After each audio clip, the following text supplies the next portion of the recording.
Hər vaxtınız xeyir, dəyərli izləyicilər. Bu videomuzda 6-cı sinif yeni Azərbaycan dili dərsliyinin iş dəftəri tapşırıqlarının izahlarını paylaşacağım sizlər üçün.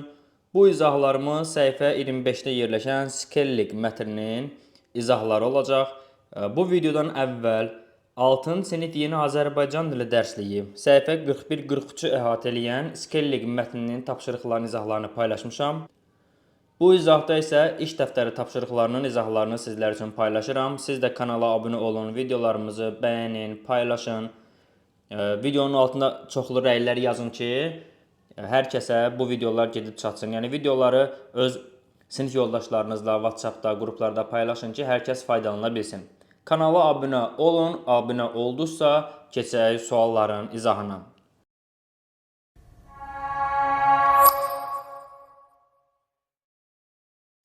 İlk sualımızda deyir ki, oxuduğun mətndə Skelligin hansı qeyri-adi xüsusiyyətləri təsvir olunur? Yazılı formada, bu formada yazırıq biz onu 1A-nı. Skelligin qeyri-adi xüsusiyyətləri: quş kimi yüngül olması, qanadlarının olması, həşəratlarla qidalanması. Bu onu insanlardan fərqləndirən qeyri-adi xüsusiyyətlər idi. B bəndi tapşırığında deyir ki, mətndəki hadisələr bu məkanda baş vermir. Bağçada, evin bağçasında hadisələr cərəyan edir. Bazarda bir hadisə yoxdur. Evin damında hadisə baş verir. Qarajda, elə Skelligin tapıldığı yer, qarajda saxlanılır. Daha sonra xəstəxanada, Michael'ın bacısı xəstəxanada əməliyyat olur, orada hadisə baş verir. Deməli, bazarda heç bir hadisə baş vermir. Bağçada, damda, qarajda, xəstəxanada müəyyən bir proseslər mətndə qeyd olunur. Doğru cavabımız olacaq B bəndi bazar. Keçirik C bəndi tapşırığına. Skellig mətnin hissələrini yarımbaşlıqlarla adlandır. Birinci hissə, ikinci hissə, üçüncü və dördüncü hissə. Mətn 4 yarım başlığa bölünüb, hansı ki siz onları ilk hissə, ikinci hissə, bu formaları mətni oxuduqca müəyyən bir ad verə bilirsiniz. Mən bu formada adlandırıram C bəndi tapşırığını. Birinci hissəyə yazırıq qarajda qorxulu anlar. Mətnin əvvəlində qarajda Skelligi tapırlar, naməlum bir həm qanadı olan, həm insana bənzəyən naməlum bir varlıq var idi orada. Mələyə oxşadırdılar daha çox. İlk tanışlıqda qorxular var idi. Ona görə qarajda qorxulu anlar qeyd edirik. İkinci hissəyə yazırıq Skelligin xilası. Hansı ki uşaqlar onu qarajdan götürür, aparırlar. Evin damında səliqəli bir yer hazırlayırlar ona, yemək, içmək, əyinlərini dəyişirlər, qəşəng ona baxırlar və o həyatı xilas olur, ölümdən qayıdır. Üçüncü hissəyə deyirik araşdırmalar. Sonra görürlər ki, Skelligin qanadı var. Başlayırlar qanadlı bu varlığı araşdırmağa və araşdırandan sonra bəlli olur ki, onun əsas kökü gedir dinozavrlar dönəminə çıxır. Yəni araşdırmalardan ibarət olur üçüncü hissəmiz. Dördüncü hissə isə Skelligin təşəkkürü olur və ən sonda Skellig sağalır və uşaqlara təşəkkürünü eləyərək onların yanından ayrılır. Bu 4 yarım başlıqda C bəndi tapşırığını adlandırmaq olar.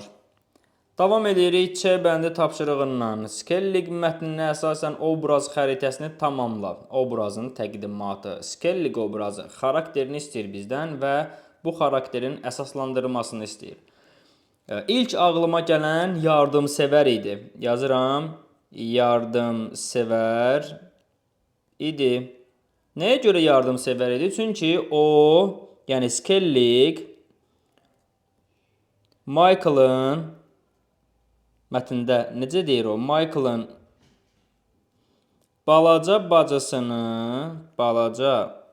bacısını qucağına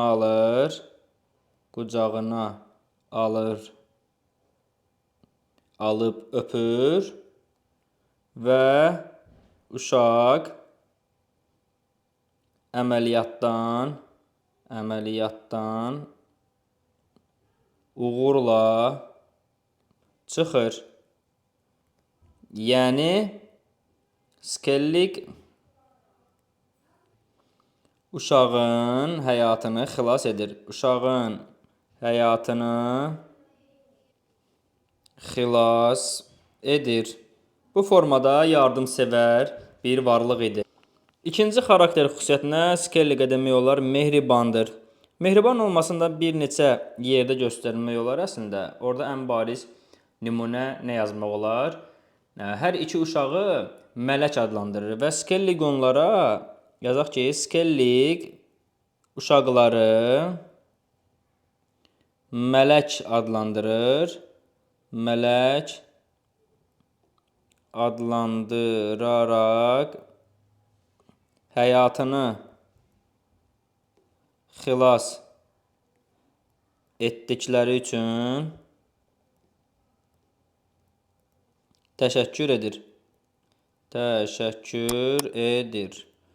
Yəni həm mehribandır, həm yardımsevərdir. Ümumilikdə Skellig obrazı bu mətndə müsbət bir obraz kimi təqdim olunur. Yazılan xarakterik xüsusiyyətlər də mütləq ki, müsbət xarakterlər olmalıdır. Yəni siz fərqli xarakterlər yazsaz belə orada diqqət eləyin ki, ona aid olan bütün ifadələr müsbət olmalıdır. Yəni o pis, mənfi bir obraz kimi təqdim olunmur. Biz bu formada yardımsevər və mehriban yazırıq və əsaslandırmamızı da mətnə görə bu formada qeyd edirik. Siz də bu formada yaza bilərsiniz.